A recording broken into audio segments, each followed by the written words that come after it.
At about 5 a.m. on October 3, 1955, Joyita left Samoa's Apia harbor bound for the Tokelau Islands, about 270 miles or 430 kilometers away. The boat had been scheduled to leave on the noontide the previous day, but her departure was delayed because the port engine clutch failed. Joyita eventually left Samoa on one engine.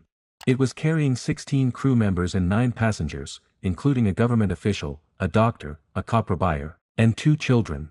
Her cargo comprised medical supplies, timber, 80 empty and 45-gallon oil drums, and various foodstuffs. That was a routine journey expected to reach its destination in just 41 to 48 hours. The sea was calm, and the sky was clear. Joyita was scheduled to arrive in the Tokelau Islands on October 5. On October 6, a message from Fakafo port reported that the ship was overdue. No ship or land-based operator reported receiving a distress signal from the crew. A search and rescue mission was launched and, from 6 to October 12, but no sign of Joyita or any of its passengers or crew was found. 5 weeks later, on November 10, 1955, a merchant ship stumbled upon the Joyita, adrift and eerily silent, over 600 miles off course. The ship was partially submerged, listing heavily to one side. As rescuers boarded, they were met with an unsettling sight: the Joyita was abandoned. The crew and passengers had vanished without a trace. There were a lot of theories and speculations. The radio on the Joyita was set to the global distress frequency, but it was useless because its antenna was broken. The ship's logbook and navigational equipment were missing, adding to the mystery.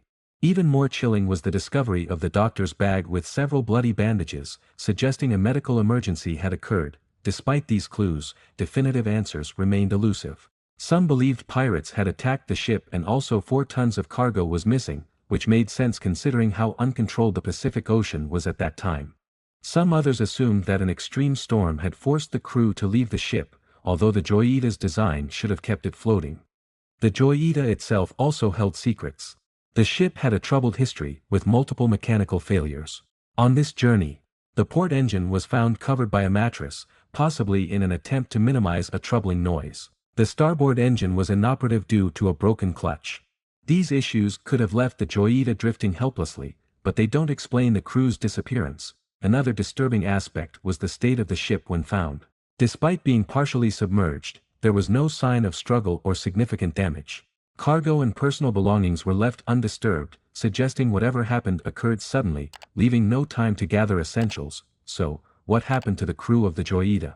Was it an encounter with a natural phenomenon, like a giant wave or waterspout? These events can strike without warning.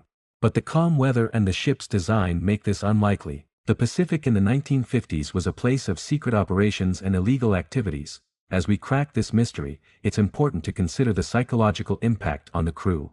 Trapped on a failing ship in the middle of the ocean, fear and desperation could have driven them to take drastic steps. The presence of blood suggests someone was injured, maybe fatally, leading to panic and chaos. The mystery deepens when considering Joyita's route. Normally, the journey from Samoa to the Tokelau Islands is a straightforward journey along well-charted waters. However, the Joyita was found hundreds of miles off course. What could have caused such a drastic deviation? Some suggest navigational errors due to the missing equipment, while others hint at a more sinister force guiding the ship into dangerous territories. Imagine the scene on board as the situation grew bad. The once calm and orderly ship fell into chaos. Captain Miller, a man known for his composure, now faced an unprecedented crisis. With the radio out of commission, he had no way to call for help. The crew, likely panicking, tried to manage the flooding with the auxiliary pumps. With every passing minute, the water level rose, and the hope of survival dwindled. As the Joyita drifted further into the Pacific, the crew and passengers faced a harrowing choice: stay on board a sinking ship or venture into the vast, unforgiving ocean on life rafts. The decision was fraught with danger. The open ocean presented numerous threats, from exposure and dehydration to the ever-present risk of sharks. Yet, staying on board seemed equally dangerous as the ship continued to take on water. Could it be that in their final moments, the crew and passengers of the Joyita decided to leave the ship, hoping to find rescue on the open sea? Some experts proposed that a sudden and catastrophic event forced an immediate evacuation.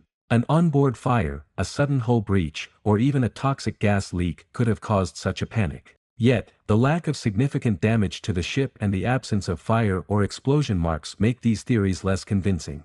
Could the crew have survived, stranded on a remote island, Or were they swallowed by the sea?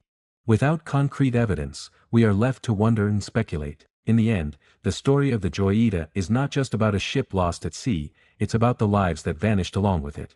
The Joyita's fate remains one of the great ocean mysteries. Thank you for joining us on this journey through one of the most intriguing unsolved cases of the high seas. If you have any theories or thoughts about the disappearance of the Joyita's crew, leave them in the comments below.